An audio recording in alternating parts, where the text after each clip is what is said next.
Hello everyone, welcome to our channel study with DK friends. आज का current affairs news analysis शुरू करने से पहले आप सभी को 72वें गणतंत्र दिवस की ढेर सारी शुभकामनाएं। इन्हीं शुभकामनाओं के साथ शुरू करते हैं 26 जनवरी 2021 की सभी महत्वपूर्ण करंट अफेयर्स न्यूज का एनालिसिस, जो सभी कॉम्पिटिटिव एग्जाम के लिए मोस्ट इंपॉर्टेंट है। तो चलिए दोस्तों, शुरू करते हैं आज का करंट यानी करंट अफेयर्स। आज का पहला पॉइंट है, बड़ा इंपॉर्टेंट पॉइंट है, ध्यान से सुनिएगा और साथ में साथियों महत्वपूर्ण पॉइंट्स को नोट करते हुए चलिएगा। आज का पहला पॉइंट है, हाल ही में national democratic front of Bodoland नामक अलगाववादी संगठन खबरों में था। यह किस राज्य से संबंधित है? इसका राइट आंसर है ऑप्शन नंबर बी, असम। ये रहा द न्यू इंडियन एक्सप्रेस का article. Assam government give RS 40 lakh east to 1279 former NDFV rebels. Assam government gives RS 4 lakh east to 1279 former NDFV rebels. अब ध्यान रखिएगा साथियों, अभी हाल ही में जो national democratic front of Bodoland है, जिसे आपका NDFV बोलते हैं हम लोग शॉर्टकट में, इसी NDFV के आत्मसमर्पित लोगों को असम सरकार द्वारा 4 लाख रुपए देने की घोषणा की गई है, यानी प्रत्येक सदस्य को, जिसमें साथियों 1200 यानी 1200 आपका 79 सदस्य शामिल है। अब इनको आपका प्रति व्यक्ति 4 लाख रुपए देने की घोषणा क्यों की गई है, और क्या है आपका national democratic front of Bodoland की कहानी, और क्या है आपका बोडोलैंड की कहानी, इन सारी कहानियों को साथियों सिलसिलेवार तरीके से समझने की कोशिश करते हैं। सबसे पहले ये रहा आपका इंडिया का मैप। अगर इंडिया के आपका साथियों नॉर्थ ईस्ट में हम लोग देखने की कोशिश करते हैं, तो नॉर्थ ईस्ट का ही एक राज्य है जिसे हम लोग साथियों असम नाम से जानते हैं। कौन सा राज्य साथियों? असम। अब दूसरे मैप में साथियों असम को देखते हैं। ये रहा आपका असम का मैप। अब ध्यान रखिएगा साथियों, ये जो आपका ऊपर रेड कलर में ड्रॉ है, इसी क्षेत्र को लेकर साथियों लंबे समय से जो बोडोलैंड आपका जो है मांग है अलग राज्य, यानी कहने का मतलब असम से अलग करके एक जो बोडोलैंड राज्य की मांग है, इसी को आपका जो है क्या किया था साथियों, नेतृत्व दिया था national democratic front of Bodoland के द्वारा। इस संगठन के द्वारा लंबे समय से इस बोडोलैंड क्षेत्र को अलग करके एक बोडोलैंड राज्य की साथियों लंबे समय से मांग की जा रही थी। अब ये मांग क्यों की जा रही थी, इसको हम लोग अच्छे तरीके से समझते हैं, ध्यान से सुनिएगा। एक्चुअली में साथियों, जो ट्राइबल्स लोग होते हैं वो भाषा और संस्कृति को लेकर बहुत सेंसिटिव होते हैं, ठीक है ना, संवेदनशील होते हैं। अब ये जो हमें आपका ऊपर वाला ये जो क्षेत्र दिख रहा है, ये साथियों बोडोलैंड क्षेत्र है। अब ध्यान रखिएगा, इस क्षेत्र में साथियों बोडो भाषा बोलने वाले लोग रहते हैं, बोडो संस्कृति को मानने वाले लोग रहते हैं, जो आपका साथियों बिल्कुल असम से अलग संस्कृति है। अब ध्यान रखिएगा, ये जो बोडो लोग हैं वो अपनी बोडो भाषा और संस्कृति को लेकर काफी ज्यादा क्या है साथियों, सेंसिटिव हैं। अब ध्यान रखिएगा, ये जो बोडो क्षेत्र है इसमें 4 जिले हैं, जिसमें साथियों आपका कोकराझार है, चिरांग है, बाक्सा है और साथ में साथियों उदलगिरी है। इन्हीं 4 डिस्ट्रिक्ट को मिलाकर लंबे समय से जो national democratic front of Bodoland है, ये आपका अलग राज्य यानी असम से अलग राज्य आपका बोडोलैंड के रूप में स्थापित करने की मांग कर रही थी। अब क्या है आपका बोडोलैंड का इतिहास, इसको हम लोग अच्छे से समझने की कोशिश करते हैं। होता क्या है साथियों, 1930 में एक व्यक्ति होते हैं, ये पहली बार आपका इस क्षेत्र को यानी बोडोलैंड क्षेत्र को आपका एक अलग पॉलिटिकल सेटअप आपका जो है देने की मांग करते हैं साइमन कमीशन का आपका जो है आगे, ठीक है ना। अब ध्यान रखिएगा 1930 में एक व्यक्ति होते हैं जिनका नाम होता है गुरुदेव चरण ब्रह्मा। क्या नाम होता है साथियों? गुरुदेव चरण ब्रह्मा। ये जो गुरुदेव चरण ब्रह्मा होते हैं ये 1930 में साइमन कमीशन को एक प्रस्ताव देते हैं और इसमें आपका जो है ये जो बोडो क्षेत्र है या बोडो लोग हैं उनके अलग पॉलिटिकल सेटअप की मांग करते हैं। लेकिन ध्यान रखिएगा साथियों ब्रिटिशर्स ने आपका इनकी मांगों पर, इनकी प्रस्ताव पर कोई ध्यान नहीं दिया। 1947 में हम लोग यानी एक भारत के रूप में स्थापित होते हैं, कहने का मतलब हम लोग आज़ाद हो जाते हैं और साथियों उसके बाद भी भारत सरकार इन पर कोई ध्यान नहीं देती है। ये लगातार आपका शिक्षा, रोजगार और विकास की कमी आपका जो है जो बोडोलैंड क्षेत्र में थी इसको लेकर आपका लगातार मांग उठा रहे थे और सरकार से लगातार मांग कर रहे थे कि जो उनकी संस्कृति है, भाषा है और साथ में वहाँ का जो डेवलपमेंट है वहाँ पर आपका सरकार ध्यान दे। लेकिन स्वतंत्रता के बाद भी आपका सरकारों ने कोई यहाँ पर ध्यान नहीं दिया और तब साथियों आपका यहाँ पर बोडोलैंड की मांग उठने लगी। किसकी साथियों?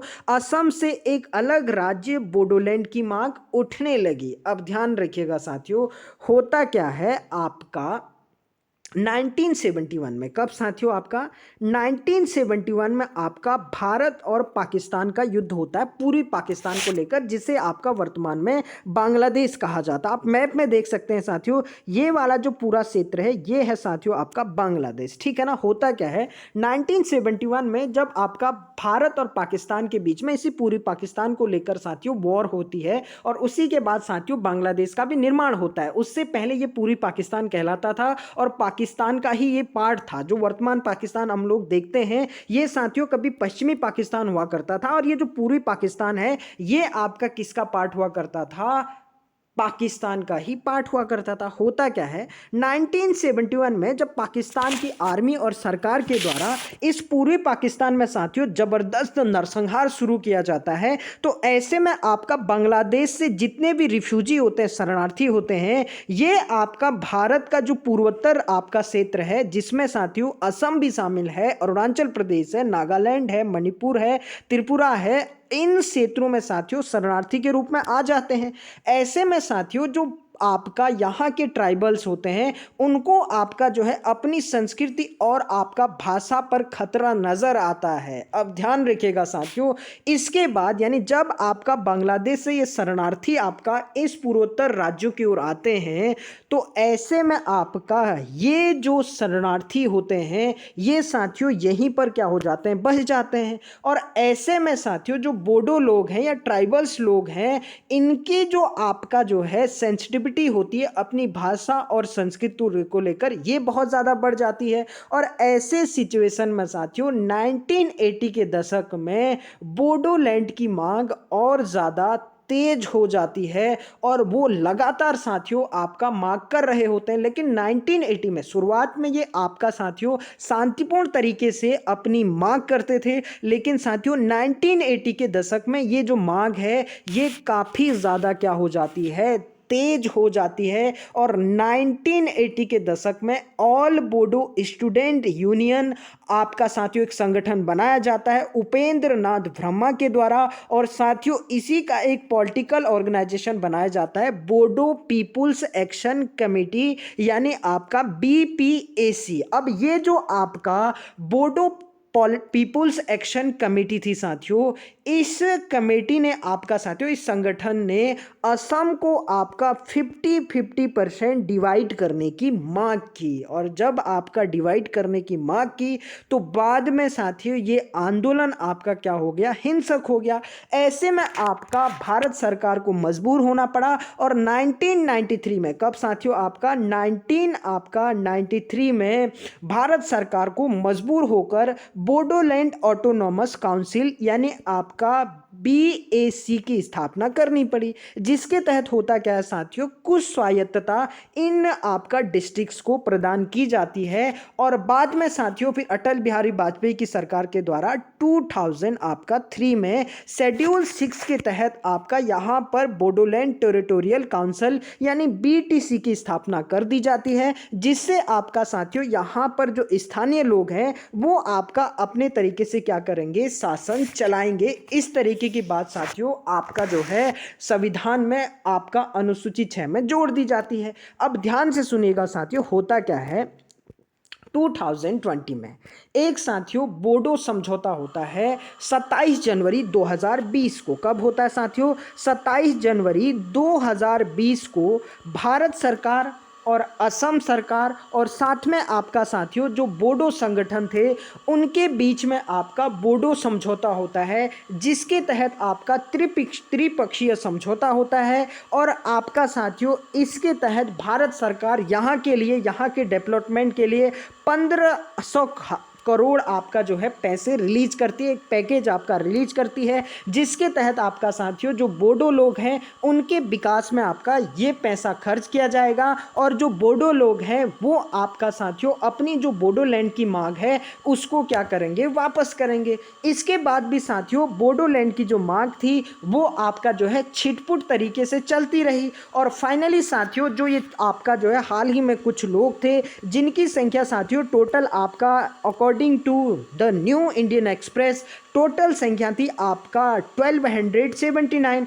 इन लोगों को आपका मनाने के लिए अभी असम सरकार के द्वारा प्रत्येक व्यक्ति को 4 लाख रुपए देने की घोषणा की गई है। तो साथियों ध्यान रखिएगा, ये जो बोडोलैंड था वो एक्चुअली में भारत से आपका अलग की मांग नहीं करता था। ध्यान रखिएगा, बहुत से आपका जो है न्यूज़पेपर्स में आपको ऐसा भी दिखाई देगा, लेकिन साथियों ये भारत के अंदर ही आपका एक अलग स्टेट की मांग करते थे, जिसमें आपका 4 राज्य यानी असम से अलग होकर इन 4 जिलों को, माफ करिएगा, इन 4 जिलों को जिसमें उदलगुरी, बाक्सा और चिरांग और आपका साथियों काकराझार को मिलाकर एक बोडो आपका राज्य की मांग की गई थी। इस पॉइंट को आप अच्छे से ध्यान रखिएगा साथियों। तो अभी हाल ही में ये इस वजह से चर्चाओं में था क्योंकि बोडोलैंड के जो आपका समर्थक थे, जो NDFV के आपका सदस्य थे, इनको साथियों आपका असम सरकार के द्वारा 4 लाख रुपए देने की घोषणा की गई है। आई होप साथियों आपको ये सारी की सारी बातें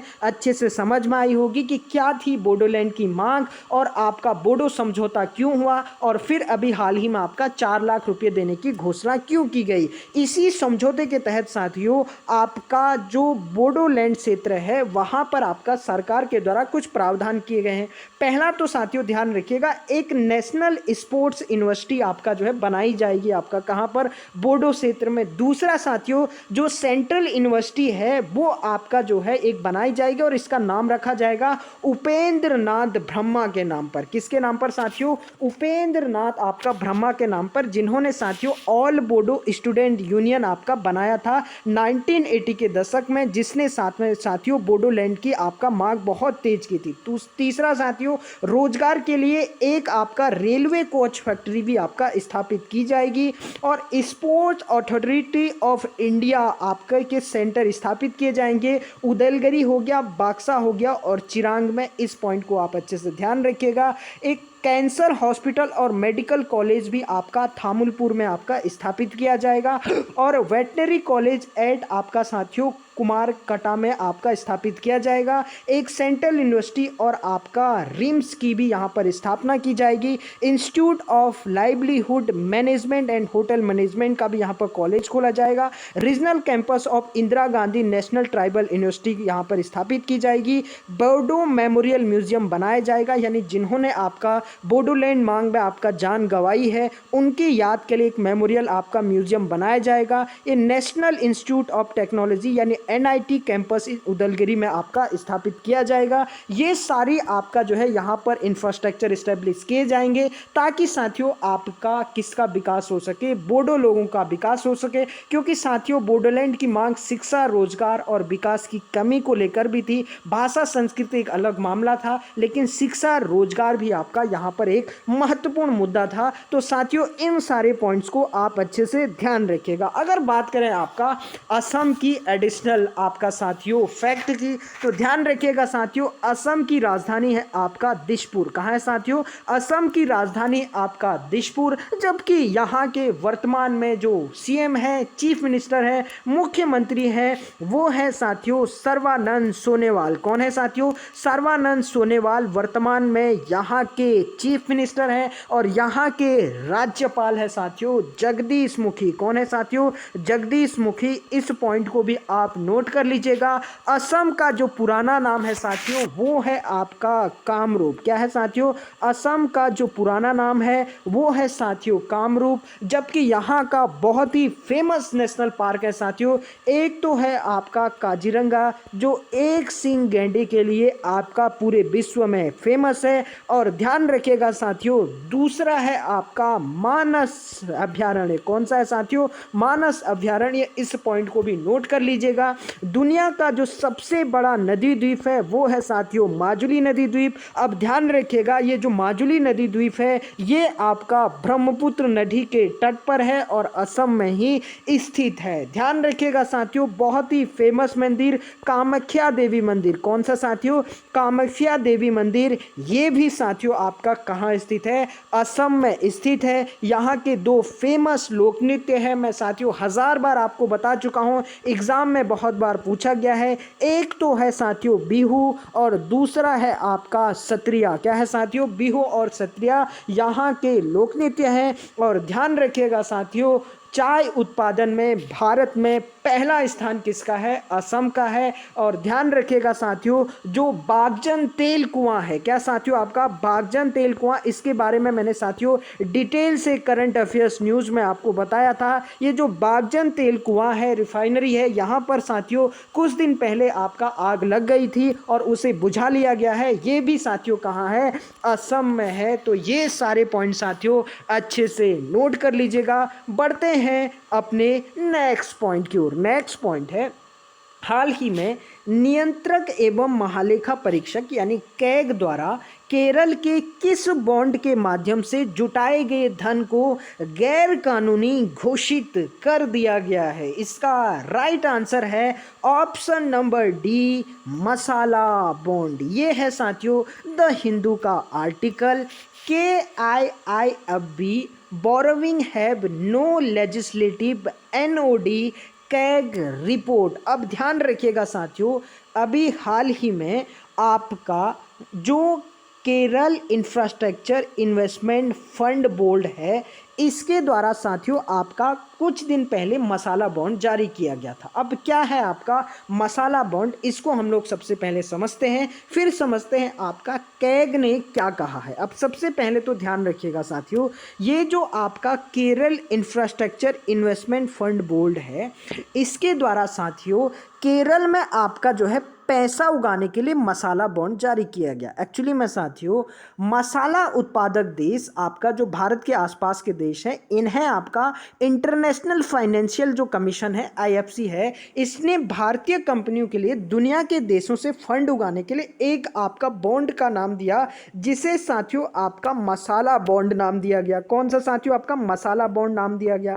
अब ध्यान रखिएगा साथियों मसाला बॉन्ड यानी बॉन्ड का तात्पर्य ये होता है कि आपका जो है मान लीजिए किसी कंपनी के पास या किसी आपका साथियों राज्य के पास आपका पैसा नहीं है और वो आपका किसी चीज के विकास के लिए पैसा इकट्ठा करना चाहता है, तो ऐसे में साथियों वो क्या करता है आपका एक बॉन्ड जारी करता है। कहने का मतलब साथियों कि आपका जो है पैसा को उगाने के लिए जो एक लेटर आपका जो है जारी किया जाता है जिसके तहत ये कहा जाता है कि मुझे आप पैसा दीजिए और मैं आपको गारंटी देता हूं कि मैं इतने % ब्याज पर आपको लौटाऊंगा, ठीक है ना। तो ऐसे में क्या करते हैं कि लोग आपका जो है यहाँ पर पैसा जमा करते हैं। लेकिन ध्यान रखिएगा साथियों ये जो मसाला बॉन्ड है ये एक्चुअली में विदेशों से आपका धन इकट्ठा करने के लिए आपका जारी किया जाता है। किसी कंपनी के द्वारा या किसी राज्य के द्वारा। अब ध्यान रखिएगा, जो केरला इन्वेस्टमेंट फंड बोर्ड यानी आपका साथियों Kerala infrastructure investment fund board है,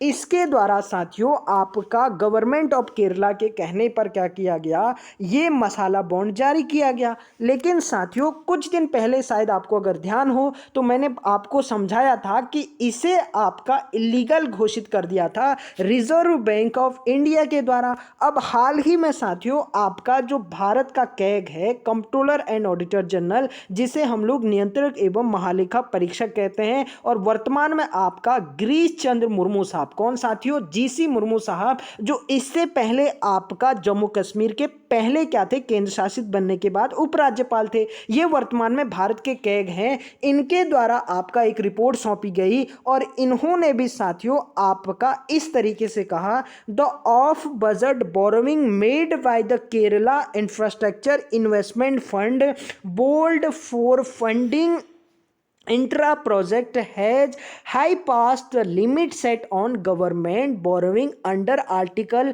29(3) clause 1 of the constitution and such borrowing do not have legislative approval the controller and auditor general of India has appointed. अब ध्यान रखिएगा साथियों, इस रिपोर्ट में यह कहा गया है कैग के द्वारा कि कहीं ना कहीं जो संविधान है, संविधान के द्वारा जो आर्टिकल 293 के क्लॉज फर्स्ट में प्रोविजन किए गए हैं, प्रावधान किए गए हैं, और आपका जो है केरल सरकार के द्वारा उसका कहीं ना कहीं पालन नहीं किया गया है। क्योंकि साथियों जो आपका भारतीय संविधान का आर्टिकल आपका 292 है, इसमें यह कहा गया है कि आपका केंद्र सरकार अगर किसी से भी ऋण लेती है तो आपका जो है वो प्रावधान 292 के अंतर्गत है, और अगर आपका राज्य सरकार 293 के क्लॉज फर्स्ट के तहत आपका साथियों अगर किसी विदेशी बैंक से या विदेशी संस्था से या विदेशी व्यक्तियों से आपका पैसा लेती है तो उसे केंद्र सरकार से क्या करना होगा, अप्रूवल लेना होगा, यानी सहमति लेनी होगी। और इसमें आपका साथियों साफ साफ कैग ने कहा है कि केरल सरकार के द्वारा अनुमति नहीं ली गई, और ऐसे में कहीं ना कहीं उसने आपका 293 आर्टिकल यानी कहने का मतलब अनुच्छेद 293 के क्लॉज फर्स्ट का आपका उल्लंघन किया है। इसीलिए साथियों अभी हाल ही में जो नियंत्रक एवं महालेखा परीक्षक है, इसके द्वारा केरल सरकार द्वारा आपका मसाला बॉन्ड के माध्यम से जुटाए गए आपका धन को आपका गैर कानूनी करार दे दिया है। इस पॉइंट को आप अच्छे से ध्यान रखिएगा। तो आई होप साथियों आपको मसाला बॉन्ड समझ में आया होगा, और साथ में आपका साथियों ये पूरी की पूरी आपका कहानी समझ में आई होगी कि एक्चुअली में कैग ने इसे इलीगल घोषित क्यों किया है। अब साथियों अगर बात करें भारत के नियंत्रक एवं महालेखा परीक्षक यानी कंट्रोलर एंड ऑडिटर जनरल की, तो ध्यान रखिएगा साथियों आर्टिकल आपका 148 यानी भारतीय संविधान का अनुच्छेद 148 के तहत भारत के राष्ट्रपति के द्वारा आपका इसकी नियुक्ति की जाती है। यानी 148 में साफ साफ लिखा गया है कि भारत का एक नियंत्रक एवं महालेखक परीक्षक होगा, और ध्यान रखिएगा साथियों आपका इसे जो नियुक्ति दी जाती है वो राष्ट्रपति के द्वारा इसकी नियुक्ति की जाती है। इसका जो कार्यकाल होता है साथियों वो 6 वर्ष 65 साल, इनमें से जो भी पहले हो ये आपका साथियों कार्यकाल होता है। अब ध्यान रखिएगा साथियों ये आपका जो है भारत सरकार के ऑडिटिंग का काम करता है। किसका साथियों, आपका ऑडिटिंग का काम करता है। इस पॉइंट को ध्यान रखिएगा, जबकि राज्य सरकार के ऑडिटिंग और अकाउंटिंग का दोनों कार्य आपका जो है कैग के द्वारा किया जाता है। और ध्यान रखिएगा साथियों वर्तमान में जो भारत के नियंत्रक एवं महालेखा परीक्षक है वो है साथियों आपका गिरीश चंद्र मुर्मू साहब, जबकि पहले आपका साथियों भारत के कैग थे यानी नियंत्रक एवं महालेखा परीक्षक थे, वो थे साथियों MC सीतलवाड़। कौन थे साथियों, MC सीतलवाड़। इस पॉइंट को भी आप अच्छे से नोट कर लीजिएगा। बढ़ते हैं अपने नेक्स्ट पॉइंट की ओर। नेक्स्ट पॉइंट है हाल ही में किस राज्य ने मनरेगा के तहत कार्य दिवसों की संख्या 100 से बढ़ाकर 150 कर दी है। इसका राइट आंसर है ऑप्शन नंबर बी उत्तराखंड। ये है टाइम्स ऑफ इंडिया का article Uttarakhand increases work days under मनरेगा फ्रॉम 100 टू 150। यानी अभी हाल ही में उत्तराखंड के जो सीएम हैं त्रिवेंद्र सिंह रावत जी, इनके द्वारा साथियों महात्मा गांधी राष्ट्रीय ग्रामीण रोजगार गारंटी आपका जो योजना है, जिसमें आपका 100 दिन की क्या मिलता था, साल में आपका रोजगार मिलता था। अब ध्यान रखिएगा साथियों, इसे आपका लॉकडाउन के दौरान सारे आपका जितने भी प्रवासी थे जो आपका अपने घर से बाहर आपका क्या करते थे, जॉब करते थे, वो सारे गांव आ चुके हैं। तो उनको ध्यान में रखते हुए, उनके रोजगार को ध्यान में रखते हुए अभी हाल ही में उत्तराखंड की सरकार के द्वारा साथियों जो आपका मनरेगा के तहत 100 दिन की आपका जो है क्या दिया जाता था, रोजगार दिया जाता था, उसे आपका साथियों 150 दिन कर दिया गया है। और उत्तराखंड सरकार के द्वारा साथियों हाल ही में आपका एक ऐप लॉन्च किया गया था, आजीविका लैंप ऐप। क्या लॉन्च किया गया था साथियों?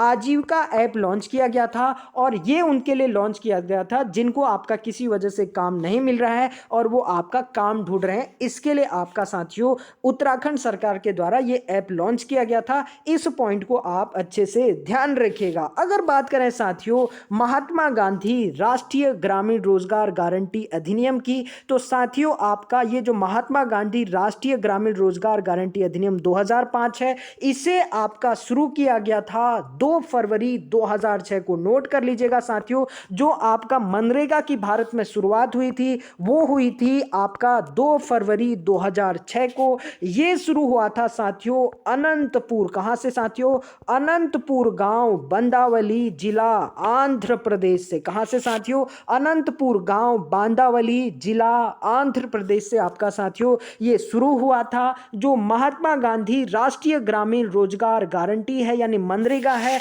इसे साथियों आपका जो है बनाया था। इसका जो नीति निर्माता माना जाता है वो माना जाता है साथियों जाद्रेज को। किसको माना जाता है साथियों? जाद्रेज को। ये एक्चुअली में साथियों बेल्जियम के अर्थशास्त्री थे, इन्हीं के द्वारा आपका मनरेगा को निर्मित किया गया था। इस पॉइंट को भी आप नोट कर लीजिएगा। और साथियों ध्यान रखिएगा, इसका जो क्रियान्वयन किया जाता है वो किया जाता है ग्रामीण विकास मंत्रालय के द्वारा। किसको साथियों? आपका ग्रामीण विकास मंत्रालय के द्वारा इसका क्रियान्वयन किया जाता है। और साथियों ध्यान रखिएगा, इसमें जो वित्तीय सहयोग है, जिसमें साथियों 90% तो आपका केंद्र सरकार के द्वारा वित्तीय सहयोग किया जाता है, जबकि साथियों 10% आपका स्टेट गवर्नमेंट के द्वारा दिया जाता है। इस पॉइंट को भी आप अच्छे से ध्यान रखिएगा। और एक वर्ष में साथियों 100 दिन का आपका प्रत्येक परिवार को रोजगार कंपल्सरी प्रदान किया जाता है। किसके तहत साथियों?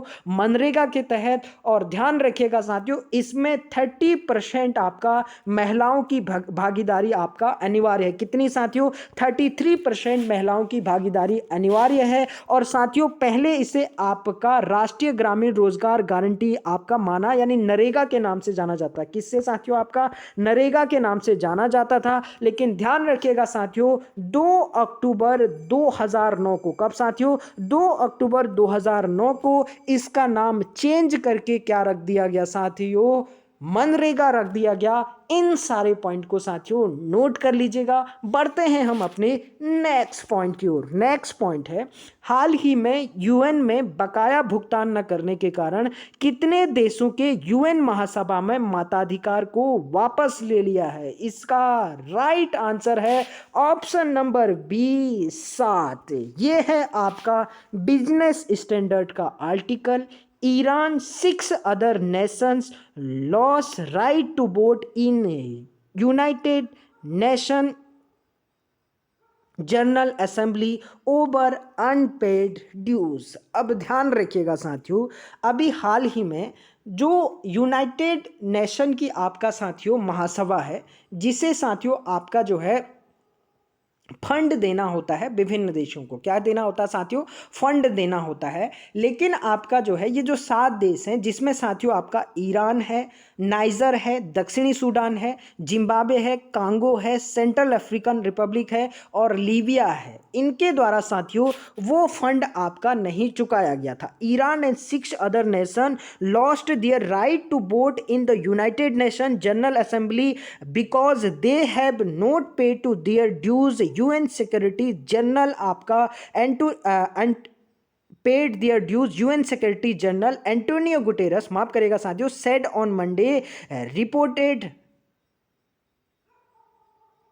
Jerusalem Post. अब ध्यान रखिएगा साथियों, अभी हाल ही में आपका इन देशों ने आपका अपना जो भुगतान होता है, जो बकाया होता है यूएनओ में, क्योंकि साथियों यूएनओ को बहुत से कार्य करने होते हैं और उस कार्य को करने के लिए आपका यूएनओ को डिफरेंट आपका जो देश होते हैं वो आपका साथियों उसके लिए एक शुल्क निर्धारित किया गया है और उसमें साथियों वो शुल्क आपका देते हैं। लेकिन आपका ये जो ईरान, नाइजर, दक्षिणी सूडान है, जिम्बाब्वे है, कांगो है, सेंट्रल अफ्रीकन रिपब्लिक है और आपका साथियों लीबिया है, इनके द्वारा साथियों आपका क्या नहीं चुकाया गया था, यानी अपना जो फंड है वो भुगतान नहीं किया गया था। इस वजह से साथियों आपका जो है इनके यूएन महासभा में मताधिकार को वापस ले लिया गया है। एक्चुअली में साथियों आपका एक आर्टिकल है आपका यूएन चार्टर आपका 19 के नाम से जाना जाता है। क्या जाना जाता है? यूएन चार्टर एक आपका साथियों 19 है। इसके तहत आपका ये बात कही गई है कि यदि किसी देश के पास संयुक्त राष्ट्र के वित्तीय योगदान के भुगतान का बकाया है तो वह सदस्य मतदान का आपका अधिकारी नहीं होगा। इन देशों को साथियों 2 साल पहले आपका चेतावनी दे दी गई थी, लेकिन अभी आपका यूएन के जो महासचिव हैं एंटोनियो गुटेरस, उन्होंने साथियों आपका अभी हाल ही में घोषणा की कि हम आपका इन देशों के भुगतान न करने के कारण मताधिकार को आपका यूएन महासभा से वापस लेते हैं। इस पॉइंट को भी आप अच्छे से नोट कर लीजिएगा। अगर बात करें साथियों यूएनओ की यानी संयुक्त राष्ट्र आपका संघ की, द्वितीय विश्व युद्ध के बाद आपका पूरे विश्व में शांति स्थापित करने के लिए 24 अक्टूबर 1945 को, कब साथियों? 24 अक्टूबर 1945 को यूएनओ की स्थापना की जाती है। साथियों इसका हेडक्वार्टर है यानी आपका मुख्यालय है वो है आपका न्यूयॉर्क में। कहाँ है साथियों? न्यूयॉर्क में। इस पॉइंट को भी आप अच्छे से ध्यान रखिएगा। वर्तमान में यूएन में 193 सदस्य हैं और 193वां सदस्य था साथियों दक्षिणी आपका सूडान, जिसकी साथियों अभी हाल ही में भुगतान न करने के कारण यूएन महासभा से मताधिकार को वापस ले लिया गया है, यानी दक्षिणी सूडान में भी उन 7 देशों में शामिल है। इस पॉइंट को ध्यान रखिएगा साथियों। ध्यान रखिएगा यूएन के जो पहले आपका यूएनओ के जो पहले महासचिव थे वो थे साथियों त्रिगवेली। कौन थे साथियों? आपका त्रिगवेली। ये साथियों आपका नॉर्वे से बिलोंग करते थे। कहाँ के रहने वाले थे? नॉर्वे से आपका जो है ये बिलोंग करते थे। और ध्यान रखिएगा साथियों वर्तमान में है एंटोनियो गुटेरस। कौन है साथियों? एंटोनियो गुटेरस आपका वर्तमान में यूएन के महासचिव हैं और ये साथियों आपका पुर्तगाल से संबंधित है। कहाँ से है साथियों? पुर्तगाल से संबंधित है। इन सारे पॉइंट को साथियों अच्छे से नोट कर लीजिएगा। बढ़ते हैं अपने नेक्स्ट पॉइंट की ओर। नेक्स्ट पॉइंट है फ्रांस की रक्षा कंपनी थेल्स ने star straight air defence system निर्माण करने के लिए किस भारतीय कंपनी के साथ समझौता किया है? इसका राइट आंसर है option number A, Bharat Dynamics. ये है साथियों बिजनेस इनसाइडर का आर्टिकल। Bharat Dynamics and Thales partners to manufacture start streak air defence in India. अब ध्यान रखिएगा साथियों अभी हाल ही में जो फ्रांस की रक्षा कंपनी है थेल्स, इसने स्टार स्ट्रैक एयर डिफेंस सिस्टम निर्माण करने के लिए भारत की जो कंपनी है भारत डायनामिक्स, इसके साथ आपका साथियों समझौता किया। इस पॉइंट को भी आप अच्छे से नोट कर लीजिएगा। बढ़ते हैं अपने नेक्स्ट पॉइंट की ओर। नेक्स्ट पॉइंट है हाल ही में किस राज्य ने बागवानी द्वारा किसानों की आय दोगुनी करने के लिए बागायत विकास मिशन शुरू किया है? इसका राइट आंसर है ऑप्शन नंबर सी, गुजरात। ये है साथियों टाइम्स ऑफ इंडिया का आर्टिकल। गुजरात अनाउंस मुख्यमंत्री बागायत विकास मिशन। अब ध्यान रखिएगा साथियों अभी हाल ही में जो गुजरात सरकार है, गुजरात सरकार के द्वारा बागवानी द्वारा किसानों की आय दोगुनी करने के लिए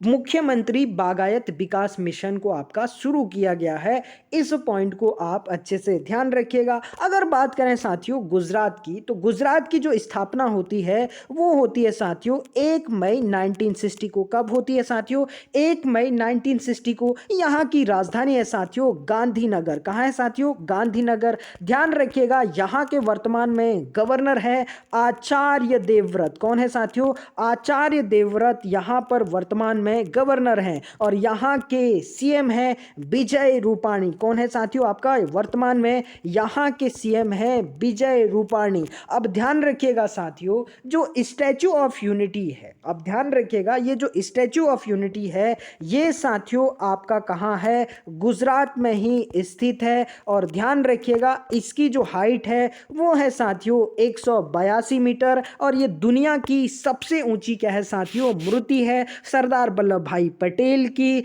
नर्मदा जिले में नर्मदा नदी के तट पर केवड़िया नामक स्थान पर किस द्वीप पर साथियों? साधु वेट द्वीप पर। इस पॉइंट को भी आप अच्छे से नोट कर लीजिएगा साथियों। जो राष्ट्रीय खेल विश्वविद्यालय है वो है आपका बड़ौदा में। कहाँ है साथियों? जो राष्ट्रीय खेल विश्वविद्यालय है ये है बड़ौदा गुजरात में। इस पॉइंट को भी आप अच्छे से नोट कर लीजिएगा।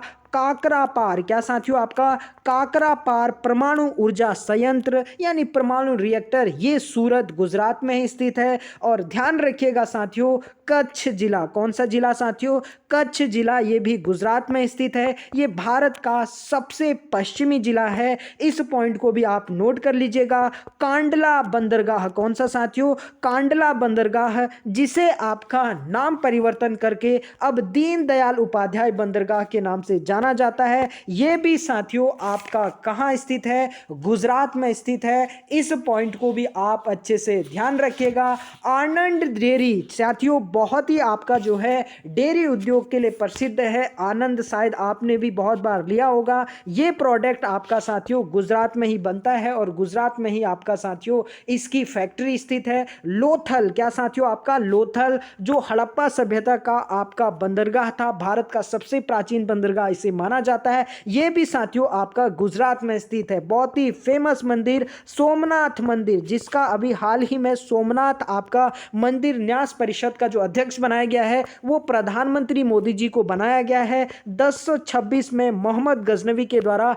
इस मंदिर पर आपका आक्रमण किया गया था। खंबात की खाड़ी, जहां साथियों आपका सबसे ऊंचा भारत का ज्वार आता है। कहां साथियों? खंबात की खाड़ी, यह भी साथियों आपका गुजरात में स्थित है। इस पॉइंट को भी नोट कर लीजिएगा साथियों। इसी खंबात की खाड़ी में गिरने वाली एक नदी है जिसका नाम है आपका माही नदी। कौन सी नदी साथियों? माही नदी, जो कर्क रेखा को आपका 2 बार काटती है। और ध्यान रखिएगा साथियों सर क्रीक रेखा और 24th पैरेलल आपका जो है इसी गुजरात में आपका होकर गुजरती है। इन सारे पॉइंट को साथियों नोट कर लीजिएगा। बढ़ते हैं अपने नेक्स्ट पॉइंट की ओर। नेक्स्ट पॉइंट है, हाल ही में 23 यानी 23 जनवरी को सुभाष चंद्र बोस की कौन सी जयंती मनाई गई? इसका राइट आंसर है ऑप्शन नंबर बी, 125वीं जयंती। ये है द इकोनॉमिक्स टाइम्स का article on his 125th birth anniversary, A bit of Netaji for everyone. ये रही आपका सुभाष चंद्र बोस जी की तस्वीर। ध्यान रखिएगा साथियों सुभाष चंद्र बोस जी का जन्म होता है 23 जनवरी 1887 को। कब होता है साथियों? 23 जनवरी 1887 को आपका इनका जन्म होता है कटक पश्चिम बंगाल में। कहाँ होता है साथियों? कटक पश्चिम बंगाल में। और ध्यान रखिएगा साथियों 1921 में सुभाष चंद्र बोस भारतीय राष्ट्रीय कांग्रेस में शामिल होते हैं और 1927 में आपका इनको इंडियन नेशनल कांग्रेस का क्या बनाया जाता है साथियों? महासचिव बनाया जाता है। और साथियों नोट कर लीजिएगा पहली बार ये 1938 में कांग्रेस का आपका हरिपुरा अधिवेशन होता है। इस हरिपुरा अधिवेशन में आपका साथियों पहली बार ये कांग्रेस के क्या बनते हैं? अध्यक्ष बनते हैं। ठीक एक साल बाद 1939 में, कब साथियों? 1939 में आपका त्रिपुरी यानी मध्य प्रदेश में कांग्रेस का अधिवेशन होता है। इस अधिवेशन में भी सुभाष चंद्र बोस आपका फिर से दूसरी बार अध्यक्ष निर्वाचित होते हैं। एक्चुअली में साथियों 1939 में जब कांग्रेस के अध्यक्ष आपका चुनाव हुआ था तो इनके अगेंस्ट थे आपका पट्टाभी सीतारामैया। कौन थे साथियों? आपका पट्टाभी सीतारामैया, जो गांधी जी के द्वारा उतारे गए आपका कैंडिडेट थे। अब ध्यान रखिएगा साथियों आपका उसके बाद भी गांधी जी के कैंडिडेट होने के बाद भी पट्टाभी सीतारामैया हार जाते हैं और 1939 में आपका साथियों सुभाष चंद्र बोस पुनः आपका क्या हो जाते हैं? इंडियन नेशनल कांग्रेस के अध्यक्ष बन जाते हैं। और इसी समय साथियों साथियों महात्मा गांधी जी के द्वारा एक स्टेटमेंट बोला जाता है, तो बहुत से आपका स्टेट पीसीएस में पूछा गया है। ध्यान रखिएगा साथियों, उन्होंने उस समय कहा था कि ये आपका पट्टाभी सीतारमैया की हार नहीं है। किसकी साथियों? आपका पट्टाभी सीतारमैया की हार नहीं है, बल्कि आपका ये मेरी आपका हार है, ये महात्मा गांधी जी ने कहा था। और साथियों इसके बाद आपका गांधी जी के लगातार विरोध करने के कारण ये आपका साथियों कांग्रेस से आपका त्यागपत्र देते हैं, और इनके त्यागपत्र देने के बाद कांग्रेस की जो अध्यक्षता करते हैं वो करते हैं साथियों डॉक्टर राजेंद्र प्रसाद, जो भारत के पहले आपका साथियों क्या थे? राष्ट्रपति थे। फिर साथियों ये आपका कांग्रेस छोड़ने के बाद 1939 में, नोट कर लीजिएगा साथियों, 1939 में एक संगठन बनाते हैं जिसे साथियों फॉरवर्ड ब्लॉक के नाम से जाना जाता है। किस नाम से साथियों?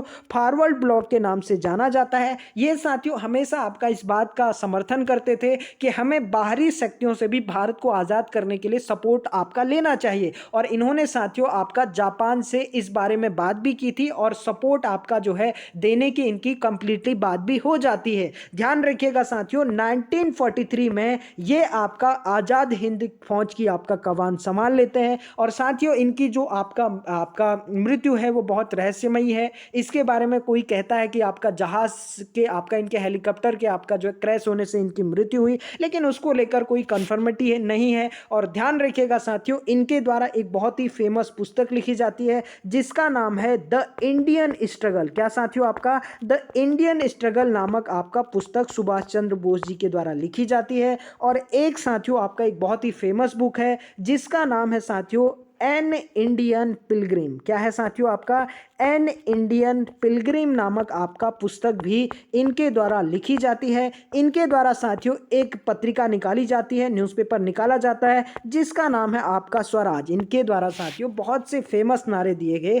पहले तो साथियों जय हिंद का नारा इन्हीं के द्वारा दिया गया था, दिल्ली चलो का नारा इन्हीं के द्वारा दिया गया, और ध्यान रखिएगा साथियों एक बहुत ही फेमस नारा है तुम मुझे खून दो मैं तुम्हें आज़ादी दूंगा। तो ये सारे एडिशनल फैक्ट नेताजी सुभाष चंद्र बोस के बारे में, जिनके 125वीं जयंती को साथियों आपका अभी हाल ही में 23 जनवरी को मनाया गया, और भारत सरकार के द्वारा इसे पराक्रम दिवस के रूप में मनाया गया। किस दिवस के रूप में साथियों? पराक्रम दिवस के रूप में मनाया गया। ये सारे पॉइंट आप अच्छे से नोट कर लीजिएगा। बढ़ते हैं अपने नेक्स्ट पॉइंट की ओर। नेक्स्ट पॉइंट है हाल ही में केंद्रीय अल्पसंख्यक मंत्रालय द्वारा किस शहर में 24वां हुनर हाट आयोजित किया गया? इसका राइट आंसर है ऑप्शन नंबर बी, लखनऊ। ये रहा टाइम्स ऑफ इंडिया का आर्टिकल, Hunar Haat to be held in Lucknow from January 20 to February 4। अब ध्यान रखिएगा साथियों जनवरी 22 से आपका 4 फरवरी तक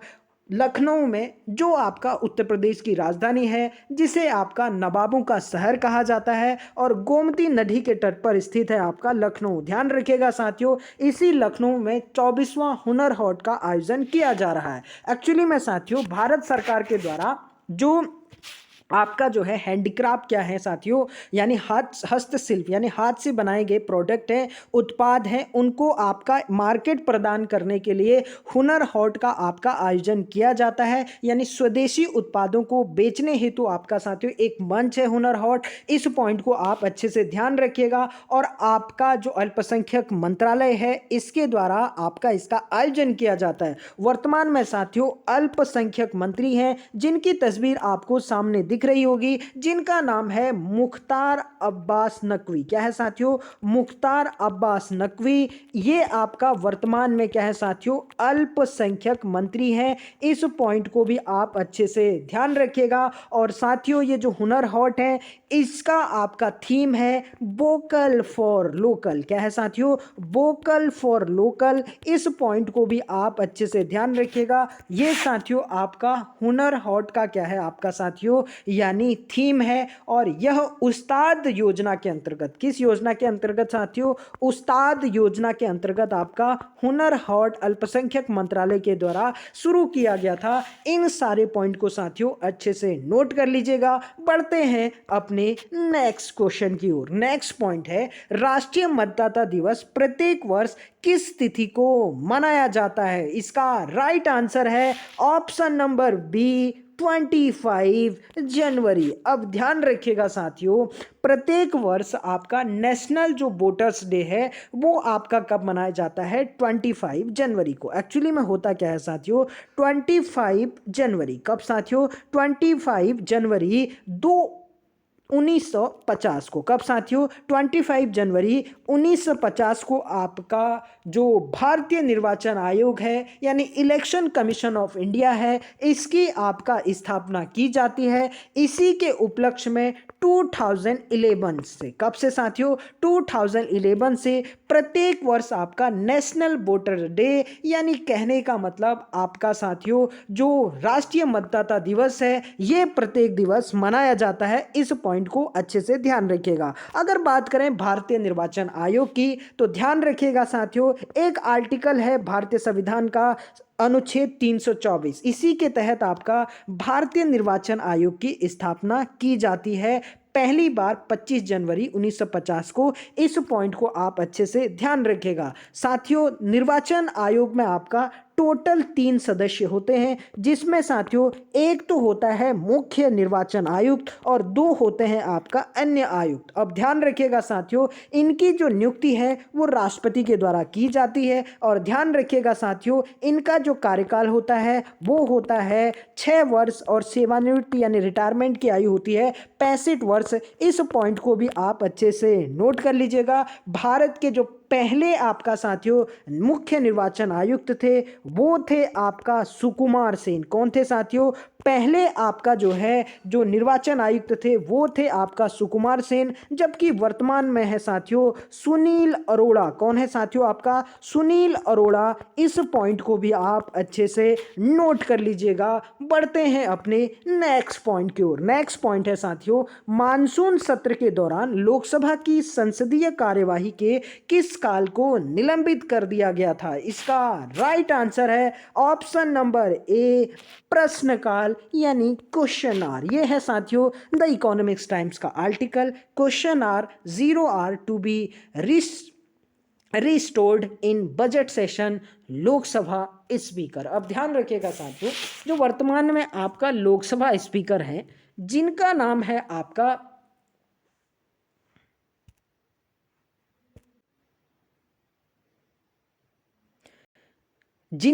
साथियों ओम बिरला। क्या नाम है साथियों? ओम बिरला। अभी आपका ओम बिरला के द्वारा साथियों आपका ये घोषणा की गई है कि फिर से आपका जो शून्यकाल है या आपका जो है क्वेश्चन आवर है, प्रश्नकाल है, इसको आपका साथियों क्या किया जाता है? फिर से रिस्टोर किया जाता है। एक्चुअली में साथियों जो आपका भारत का संविधान है या आपका जो है भारत के संविधान के द्वारा साथियों संसद के आपका 3 जो सेशन होते हैं उनका उल्लेख किया गया है, ठीक है ना। एक तो होता है साथियों बजट सत्र, जिसे साथियों आपका ग्रीष्मकालीन सत्र के नाम से भी जाना जाता है।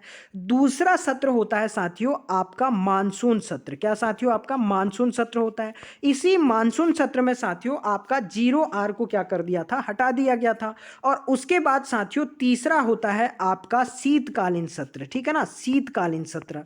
अब ध्यान रखिएगा, जब भी आपका साथियों सदन का जो समय होता है वो आपका कार्यवाही का जो समय होता है वो 11 बजे शुरू होता है, चाहे वो लोकसभा हो राज्यसभा हो। और 11 से 12 आपका बजे का जो पहले घंटे का आपका साथियों समय होता है, इसी को आपका क्या कहा जाता है साथियों? प्रश्नकाल यानी क्वेश्चन आवर। लेकिन बीच में कोविड-19 की वजह से आपका सरकार के द्वारा प्लस आपका जो लोकसभा अध्यक्ष है इसके द्वारा साथियों आपका इसको कुछ दिन के लिए क्या कर दिया गया था? स्थगित कर दिया था। और फिर से आपका साथियों बजट सत्र में इसको फिर से चालू किया जाएगा। इस पॉइंट को आप अच्छे से ध्यान रखिएगा। अगर बात करें साथियों लोकसभा की तो ध्यान रखिएगा लोकसभा में जो टोटल सदस्यों की वर्तमान में संख्या है वो है साथियों आपका 545, अधिकतम 552 हो सकती है। इसमें साथियों आपका जो 2 मनोनीत सदस्य होते हैं वो आपका साथियों राष्ट्रपति के द्वारा मनोनीत किए जाते हैं। इस पॉइंट को आप अच्छे से ध्यान रखिएगा। और साथियों जो पहले लोकसभा अध्यक्ष थे वो थे आपका GV मावलंकर